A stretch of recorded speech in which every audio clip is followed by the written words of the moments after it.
Die Lebensversicherung ist eine Versicherung.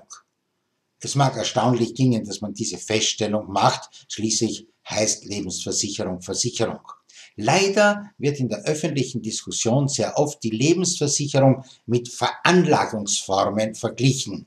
Man rechnet alle Prämieneinzahlungen zusammen und fragt, was am Ende der Laufzeit herauskommt und stellt dann fest, es ist nicht immer besser als andere Veranlagungsformen.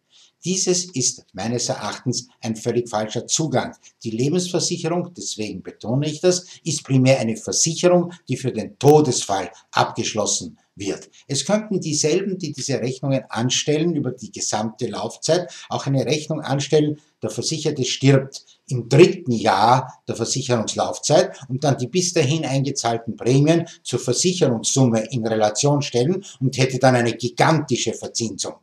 Ich glaube, das sollte man vermeiden und sagen, die Versicherung hat zuerst die Aufgabe abzusichern. Dass darüber hinaus auch eine Verzinsung der angesparten Mittel zu erreichen ist, ist klar. Aber was für eine Verzinsung ist möglich? Wenn man die Lebensversicherung versteht als eine langfristige Sparform, die am Ende eine sichere Auszahlung garantieren soll, dann kann man in dieser Laufzeit nicht spekulieren, man kann keine größeren Risiken eingehen, da ist Vorsicht geboten. Und Vorsicht bedeutet geringere Rendite. Also auch aus diesem Grunde ist der Zugang vergleichen mit anderen Anlageformen falsch.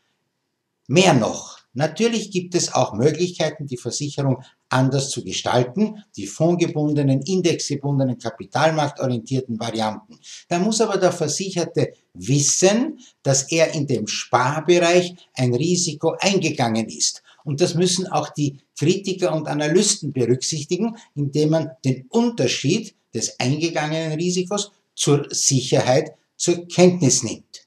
Wenn man nun einmal diesen Zugang hat, so hat man bereits einen Schritt weiter getan.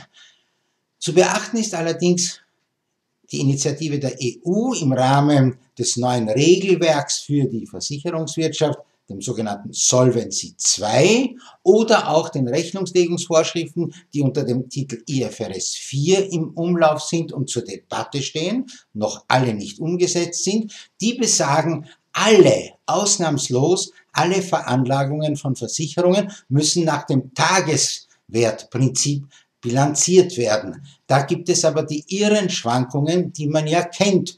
Und da sind dann natürlich größere Risiken automatisch enthalten. Also auch von dieser Seite sollte man zur Kenntnis nehmen, eine Lebensversicherung ist eine Versicherung und unterliegt daher besonderen Bedingungen.